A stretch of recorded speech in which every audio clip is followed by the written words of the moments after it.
धारणी तालुक्यातील कुसुमकोट बुजुर्ग या गावात एक प्रेरणादायक रक्तदान शिबिर आयोजित करण्यात आले। धारणी येथील शासकीय ब्लड बँक व रक्तघटक विलगीकरण केंद्र, उपजिल्हा रुग्णालय धारणी तसेच कुसुमकोट बुजुर्ग ग्रामपंचायत व आरोग्य यंत्रणा यांच्या संयुक्त विद्यमाने हे शिबिर राबविण्यात आले आहे। या उपक्रमात शेकडो गावकऱ्यांनी उत्साहाने सहभाग घेतला आणि रक्तदान हेच जीवनदान या भावनेने प्रेरित होऊन अनेकांनी रक्तदान केले आहे।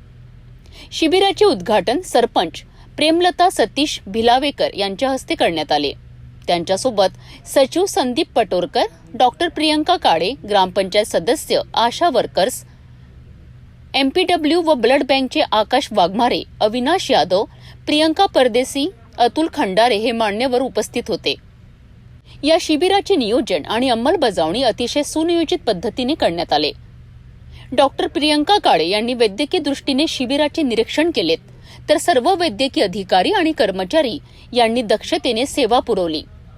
गावकऱ्यांनी मोठ्या प्रमाणावर हजेरी लावून रक्तदान केलेत आहे। या उपक्रमांमुळे ग्रामीण भागात रक्तदानाबाबत जनजागृती घडून आली असून भविष्यातील वैद्यकीय गरजांसाठी हा साठा उपयुक्त ठरणार आहे।